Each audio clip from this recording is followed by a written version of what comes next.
Finally আমরা চলে যাচ্ছি আমাদের নতুন ভবন এবং নতুন ক্যাম্পাসে। সময় এবং নদীর স্রোত কারোর জন্যই অপেক্ষা করে না।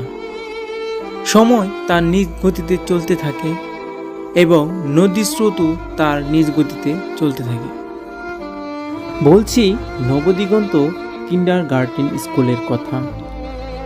সেই 2007 সালে প্রতিষ্ঠিত হয়ে প্রতিষ্ঠানটি প্রায় 18 বছর যাবৎ সুনামের সহিত পরিচালিত হয়ে আসছিল। যুগের সাথে তাল মেলাতে গিয়ে এবং ভালো কিছু দেওয়ার প্রত্যয় নিয়ে আমাদের এই প্রতিষ্ঠানকে আজ অন্যত্র স্থানান্তর করতে হচ্ছে।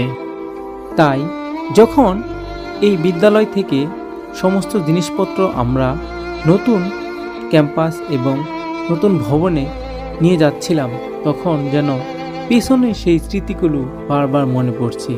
কত হাসি, কত ঠাট্টা, কত কিছুই না জড়িয়ে আছে এই বিদ্যালয়ের মধ্যে। আজ সেই স্মৃতিমাখা দিনগুলোর কথা পিছনে ফেলে রেখে আজকে আমাদের এখান থেকে স্থানান্তর হতে হচ্ছে।